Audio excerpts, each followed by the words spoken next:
It is my honor to introduce to you the next speaker for the evening, Elizabeth Russell, class of 2000 InterArts. Social artist, dedicated witch, and joyful earthling, Elizabeth Russell has initiated and curated experience that deepen community bonds and enliven creative self-expression for over 25 years.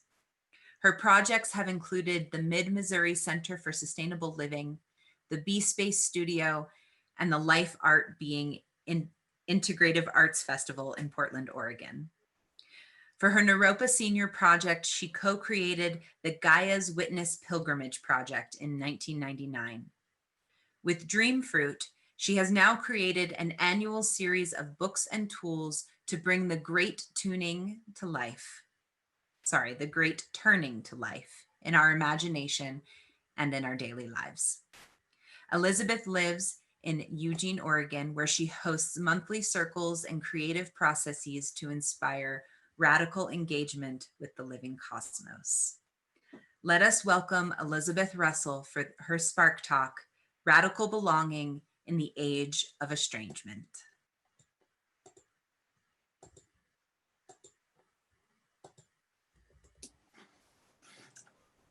Thank you. So happy to be here. Today it is my honor to share some of my personal story with you. I was just over 2 years old when both of my parents experienced extreme mental health episodes, and it became clear that they were not able to provide the care I needed as a child. It wasn't long after that that my grandmother took me in and moved me 1,500 miles away from my mother and father to Nebraska, where I grew up away from my parents. I have just told you everything you need to know about being alive on Earth today. Our personal experiences are probably very different, but yet we have everything in common. We live in a time of estrangement and we're suffering from its effects.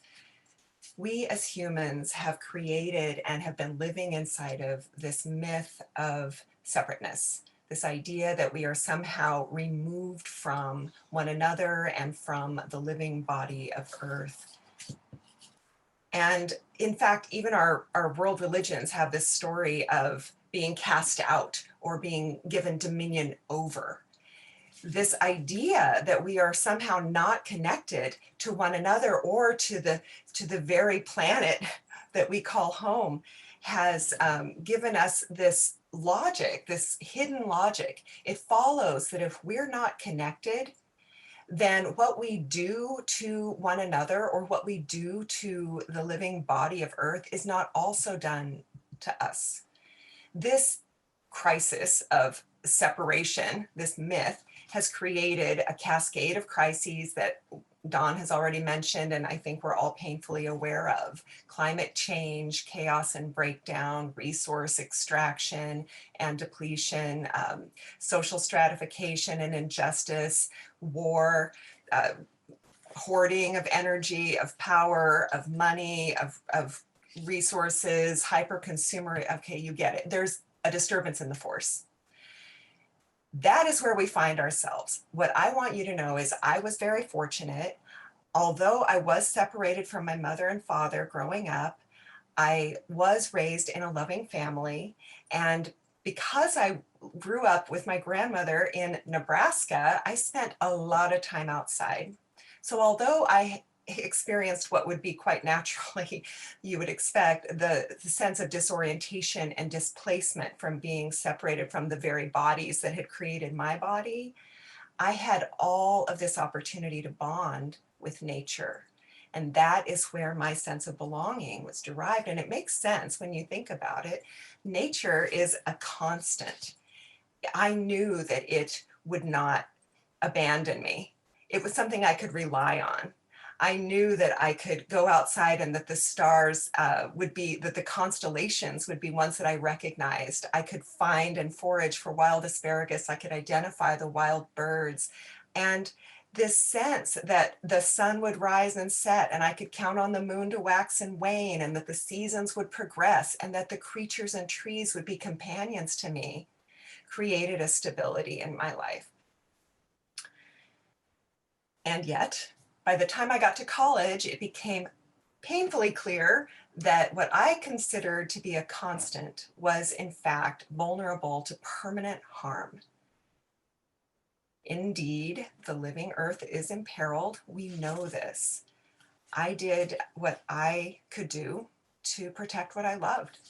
I got involved with the Green Party and canvassed for Green Party candidates. I sold low flow shower heads and compact fluorescent light bulbs. Um, gosh, I organized protests and marches and demonstrations and actions. I served on my county's Environment and Energy Commission. I wrote letters to the editor. I gave interviews on the radio. I was busy as an activist.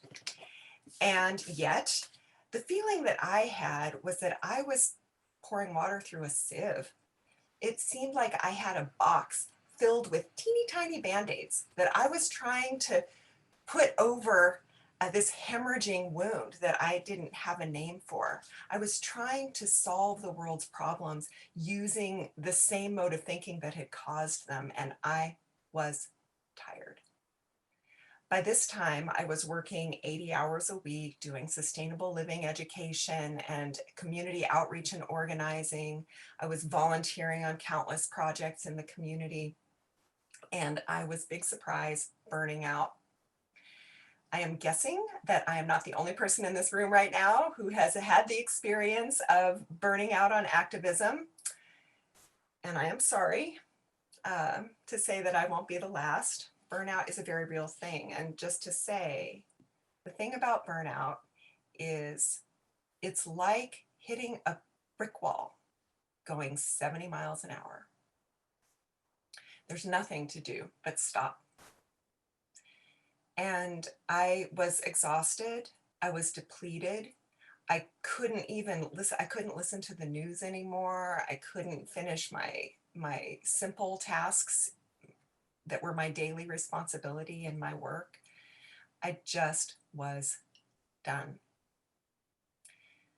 So I did what had to be done. I resigned from my position. I left all my volunteer roles. I packed up all my toys, and together with a group of women, amazing women, moved to the country.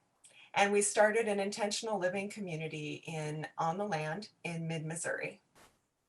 And this really started a time of my life that I think of now as my golden pause. I slowed down. I traded my clock and calendar for natural time and stopped listening to the daily news, and found right away that I was sleeping better. My dreams became more vivid. My imagination was deepening, and I became very sensitive to the messages that were kind of coming in from unusual places. I became highly versed in the symbolic language of dreams and of nature. They were just coming in loud and clear as soon as I turned off all the noise. And because I lived in intentional community, and some of you might also have this experience, I got hours of practice listening deeply and practicing connecting with and hearing the people around me and their needs. My skills at empathy were getting very finely honed. I could sense and understand and imagine the experience that somebody else was having. Something outside of my own experience became more amplified, and that empathy extended to the natural world. I could imagine and sense the experience of tree time. What is it to stand rooted in one place for decades and centuries? This empathy continued to deepen, and my daily life was filled with meaningful exchanges with the human and more than human world. And what I found as I slowed down and listened, and as my imagination deepened and my empathy skills strengthened, was this realization that I had been, up until that time, trying to function, trying to rescue the world, on top of this deep well of unconscious and unprocessed grief, despair, loneliness that was stemming from this myth of separateness, from this crisis of belonging. And more important than that, I realized that it wasn't just me. It wasn't a private condition or a personal pathology, but that we are all experiencing this, the results of this myth of separation. This loneliness and this despair is a collective state. And I softened. I softened into the vulnerability of that, the vulnerability of my need to belong. And in that, my focus got very keenly targeted on reweaving myself into the matrix of belonging, restoring intimacy with the world, reawakening the bond that I had formed in childhood with nature. And I was able to tune in to the intelligence that's woven throughout the world, not just between humans, and really got lots of messages. Lots of messages came through about the benevolent nature of things, life reaching toward itself, welcoming me back into the circle of belonging. The inherent and radical truth is that we belong. If you don't hear anything else today, let it be that. We do not have to earn it by working 80 hours a week. We do not have to have some special psychic gift that allows us to understand the experience of a forest. We as humans are a part of this world. It's just the truth. And we're in love with it. We know this. We turn to nature in times of distress. We recreate in the forest on hikes, or go to the ocean or the lake, or even in our beautiful gardens, our pets. These things that we keep close that are from nature are there to remind us and reawaken us to our true nature as earthlings, humans who belong here. Yes, the world is changing. The future is uncertain. We don't know what things are going to be like, what it'll be like next year, let alone 10 years from now. But there is a constant. And that constant is this deep interrelatedness that we have with each other and with the world. We don't have to stay locked in a story of separation, of estrangement. We have the opportunity, spoiler alert, there's actually another chapter to this story, past this story of separation. And it's a love story. And in this love story, we remember that we're deeply interrelated and interconnected with one another and with Earth. And we become willing to return to that connection.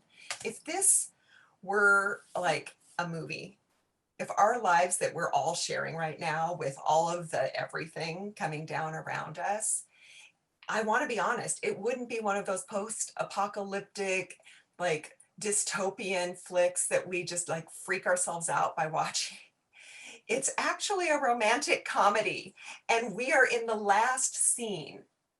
And I want to remind you, for those of you who haven't watched any, I don't know how you could avoid watching any romantic comedies, but the last scene is pretty much always the same. And in it, this is what happens. We wake up and we realize our beloved is not beside us, is not with us. And we remember then, oh, we might be a little hungover. We remember that the night before, we behaved very badly. We said really stupid things. We caused harm to those we loved. We broke things. We were reckless. And in that same moment, we realize, oh, my precious beloved, I actually want in my life. I did not mean, I regret that big idea that I could be separate from.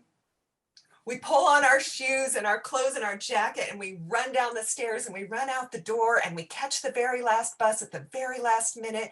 And the bus takes us across town and we run to the doorstep of our beloved in the nick of time, just as they are leaving. We take them by the hand. We say, I'm sorry. Forgive me. I love you. Thank you.